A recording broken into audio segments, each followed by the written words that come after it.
The rain fell hard against the cracked windshield of Jake's old pickup truck. He could barely see through the blur of drops, but he didn't need to. He knew every inch of this town like the back of his scarred hands. The same roads he'd driven before the war, the same corners where he'd promised his wife he'd come home safe. Now, there was no wife. Only silence, and a little girl's voice in the back seat.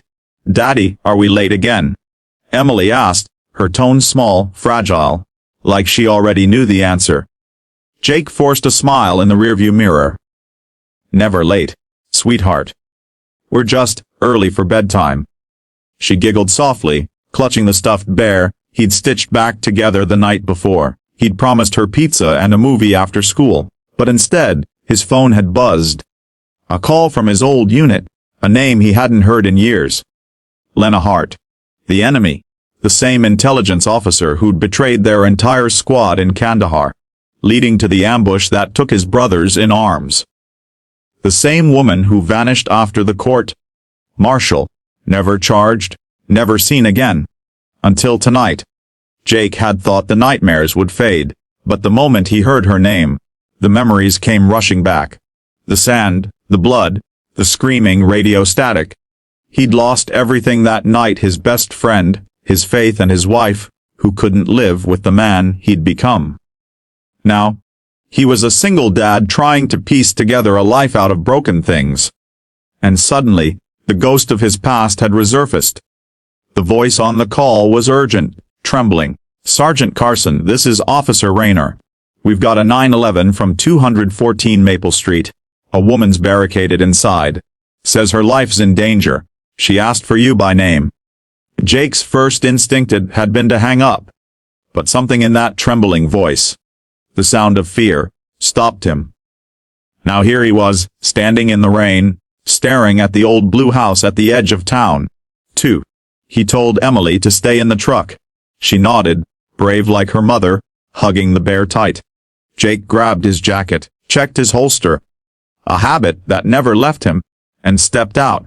The air was sharp and cold, slicing through his lungs like the desert wind he still dreamed about. The front yard was quiet. Too quiet. A flicker of light danced behind a cracked window. Then a shadow moved. Jake's heart hammered. He shouted, "Lena!" Opened the door. No answer. Only the faint sound of crying. Then, a scream. High-pitched, desperate. That was all it took. Jake rammed his shoulder into the door, once, twice, until it burst open. He stumbled inside, gun drawn, chest heaving. The house smelled of dust and old memories, furniture overturned, papers scattered. A single lamp flickered in the corner, and there, on the floor, was Lena Hart. Her face pale, her wrists bound. For a moment, he froze.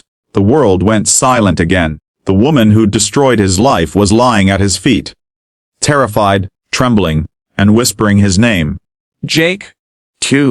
Don't." His voice came out low, dangerous. "Don't you dare say my name." But her eyes. They weren't the same cold eyes he remembered. They were broken, haunted. The kind that had seen too much. "Please," she choked out. "He's coming back. You have to help me." Jake hesitated, glancing around. "Who's coming?" She tried to speak, but her body convulsed with a cough. Blood stained her lip. Jake's instincts, the soldier, the father, took over. He knelt, cutting the ropes from her wrists with his pocket knife. "You've got 30 seconds to explain why I shouldn't walk out that door." Lena's breath hitched. "Because if you do, he'll find Emily next." Jake froze.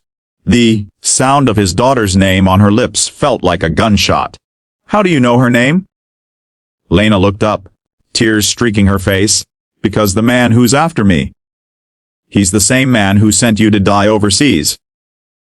Jakey's blood went cold. "Connell Rains," she whispered. The name hit him like a punch to the gut. Rains. His commanding officer, the man he'd trusted with everything. The man who'd left them stranded in that ambush 10 years ago. Jake clenched his fists. "That bastard's dead." Lena shook her head weakly. "No, he's very much alive. And he wants revenge on both of us."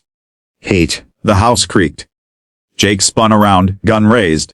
A shadow moved past the hallway. A door slammed. Lena gasped. "It's him." Jake grabbed her arm and pulled her up. "Move."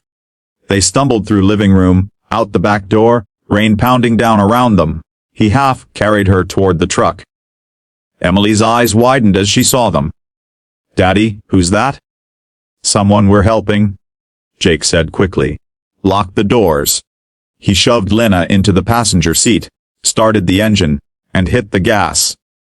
As the tires screeched against the wet pavement, a gunshot echoed behind them, glass shattering where Jake had stood seconds before. Lena screamed. Emily cried out.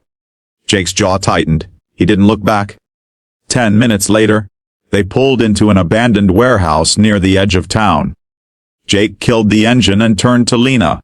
"You've got 5 minutes to tell me everything before I call the cops." Lena looked at Emily, then back at him. "You can't call anyone. They're all compromised. The colonel's still running operations. Off the books. The ambush, the intel leaks, the assassinations, it was all him. I tried to expose him, Jake. That's why he came for me." Jake's eyes darkened. "And why drag my daughter into this?" Lena reached into her coat, trembling, and pulled out a small flash drive. "Because this is everything. Names, accounts, missions. And your name's on it too. He's framing you as his next fall guy." Jake snatched the drive, his hands shaking. "You expect me to believe you after what you did?" Her eyes filled with tears. "You don't have to believe me, just protect your daughter." A soft piano begins to play as the rain fades. Jake leaned back in the seat, his mind racing. The woman who'd betrayed him was now his only link to the man who'd destroyed everything he loved. Outside, lightning flashed across the sky, illuminating the cracked windshield and the fear in their eyes. Jake looked at his daughter in the back seat, then at Lena, bruised and broken beside him. He didn't know what was coming. But one thing was clear. This wasn't over.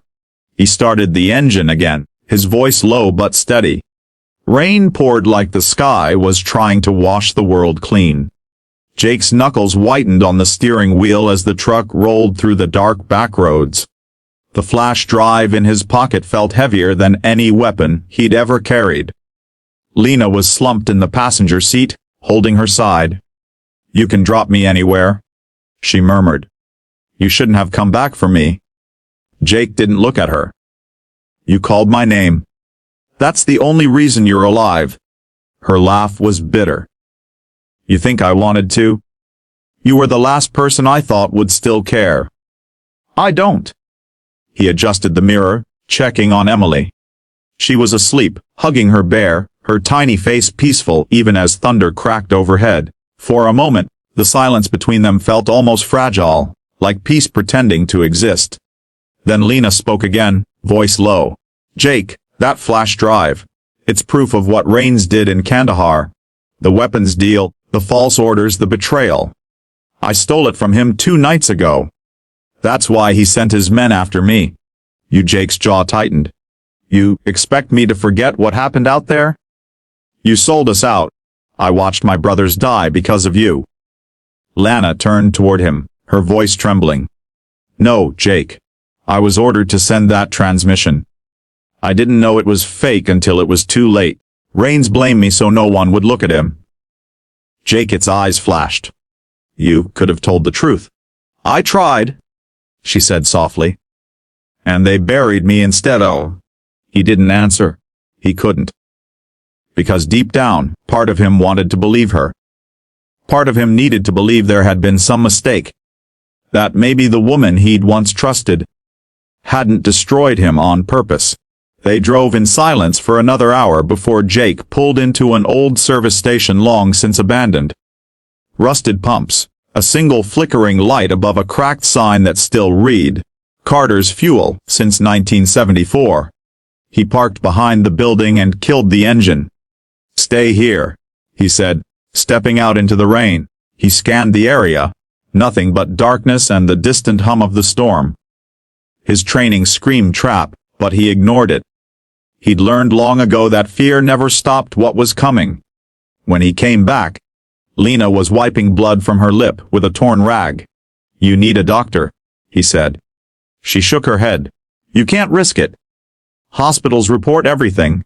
If Rains has people watching, we're done." Jake frowned. "So what's your plan? Run until he finds us again?" Her gaze lifted to meet his.